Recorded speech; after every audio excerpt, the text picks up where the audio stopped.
Happy Mental Health Monday and welcome back to your Mental Health Mentor YouTube channel. My name is Katie and I am your mental health mentor. If you're just tuning in now, we are now on the third video of the Mental Health Foundation series. If you haven't watched the last two, make sure you go and watch them to make sure that you understand what we're talking about moving into this one. In the last video, we talked about self-awareness. I hope you did your growth work because as you were building self-awareness, you should have started to notice the thoughts that come up for you. Did you happen to have any thoughts that sounded kind of like, I'm not good enough? They're probably judging me. I'm probably gonna fail at that. I'll never be able to. Something bad might happen or this is not gonna go well. I want you to pause for a moment. What if I told you that your thoughts are not facts? Yeah, they might automatically pop into your head. They might sound convincing and they might have even been repeating themselves for years, but that does not make them facts. My goal for this video is to help you stop identifying with your thoughts and start becoming curious about them. And we're gonna call out the BS together. All right, when it comes to getting curious about your thoughts, how can we not start with the question, what even is a thought? All right, get ready for some Katie terms. I like to call my thoughts mental sparks. Think about your mind kind of like a city. There's a lot of different aspects in a city. You have grocery stores, a post office, banks, gas stations, schools, and oftentimes when something exciting happens in one of these areas, it often ends up making it to the news or online somewhere. So when it comes to your mind, we have a lot of different aspects that are kind of like the things that come together to make a city. We have our predictions, fears, opinions, ideas, our judgments, our hopes, and of course, our curiosity. So when something happens in one of those areas, our brain generates a thought, a mental spark. Some of them helpful, some of them not so much. When I first started learning about this aspect, it kind of reminded me of how I kind of identified myself in my past of being the quiet girl. To be honest, I don't really remember the experience that happened that made me identify as the quiet girl, but it made me reflect that I had so many thoughts that I was reserved.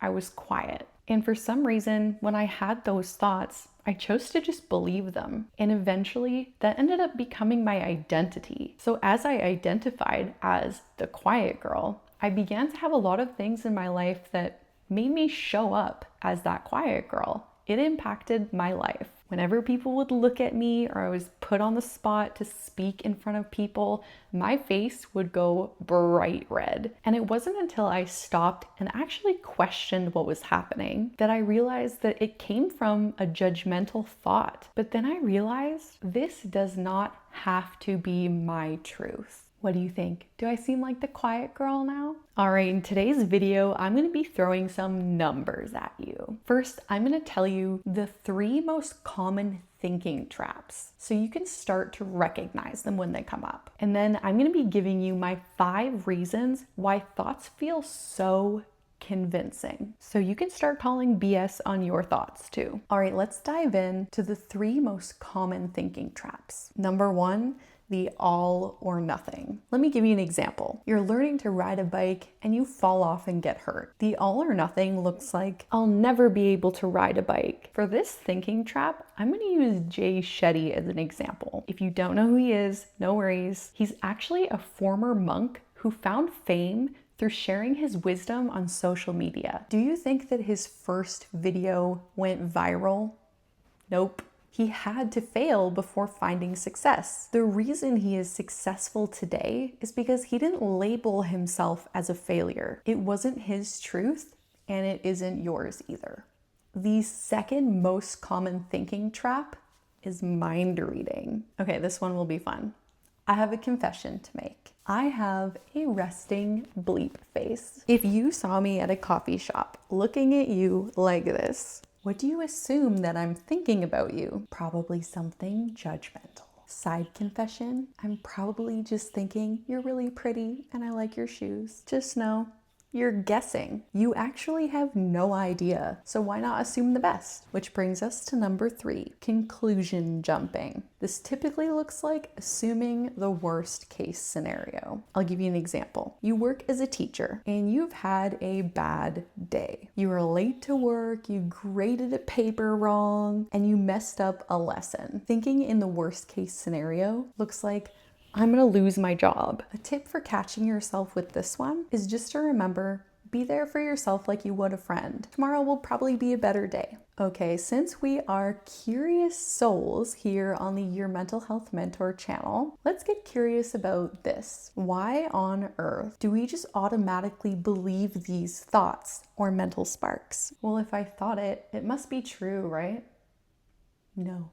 Think about it this way. Would you believe everything another person says? Probably not. So why should we believe everything that our mind says? But Katie, why do our thoughts feel so convincing? Well, these are my 5 reasons why thoughts feel so convincing. A reminder, if you didn't watch the last video on self-awareness, you might not fully get this. So make sure you've watched the previous videos in the Mental Health Foundation series. Okay, number 1, the brain is simply trying to keep you safe. This comes down to our literal survival instincts. Your brain is trying to help you stay alive, so it's constantly seeking out possible danger. Some of this is very real. Some of it is based off of past experiences, and some of it is completely imagined, like in a scary dream. The gist, your brain works very cautiously to make sure that it doesn't miss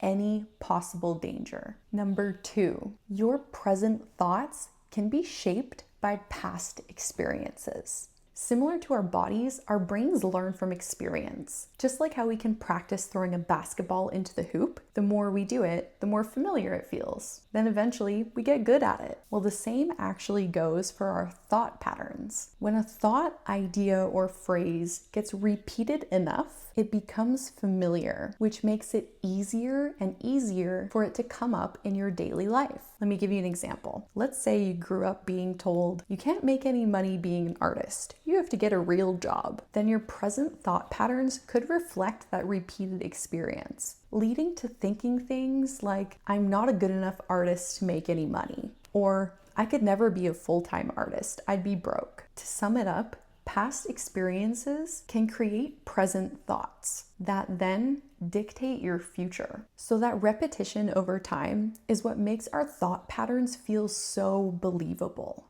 All right, number 3, our physical health can create an emotional anchor with our thoughts.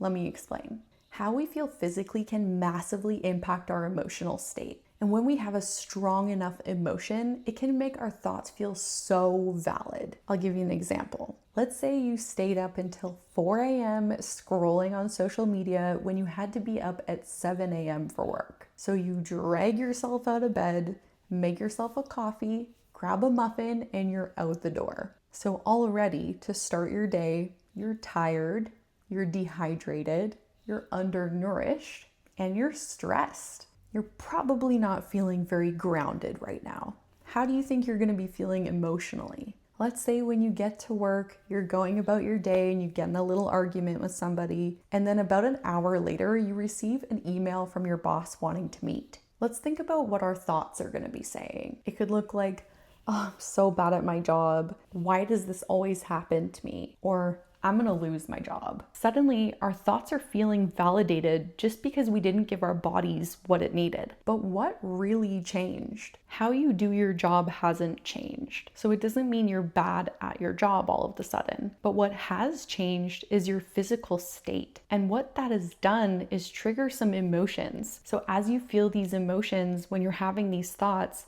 it really helps anchor them down, which makes them way more believable when there's emotion attached to it. And number 4, attention decides your reality. Have you ever heard the phrase, where attention goes, energy flows? That directly connects to this reason of why our thoughts feel so convincing. To help you understand, I'm going to take you through an exercise. All right, start by taking a deep breath.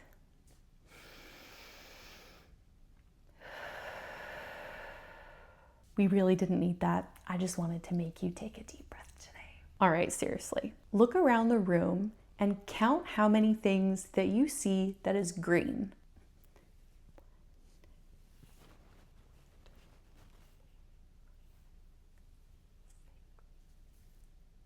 Now close your eyes. Now tell me how many things you saw that were blue.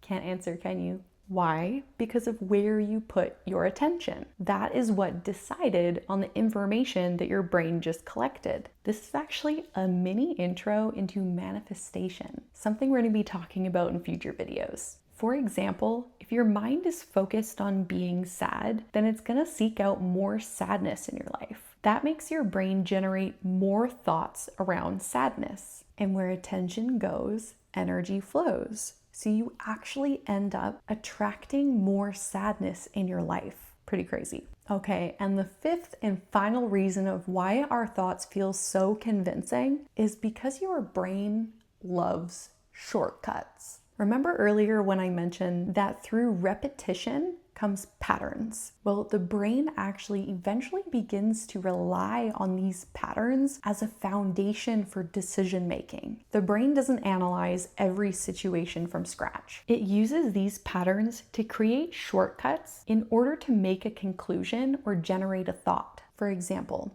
if you have patterns thinking negatively about rejection or being awkward, it could turn into no one likes me from one rejection, or I'm socially awkward from one awkward conversation. So these are automatic thoughts that come from patterns of thought, and they are not always accurate. Thoughts don't just appear out of thin air, and they are not always true. They're influenced by experiences, beliefs, habits, emotions, physical health, your attention, the way your brain has learned to interpret the world. All of those things create that colored lens that we talked about. And that is why they feel so convincing. But convincing doesn't mean true. So learning to notice and question your thoughts instead of just automatically believing them is one of the most powerful skills that you can develop within your mental health journey. Because listen to this, your thoughts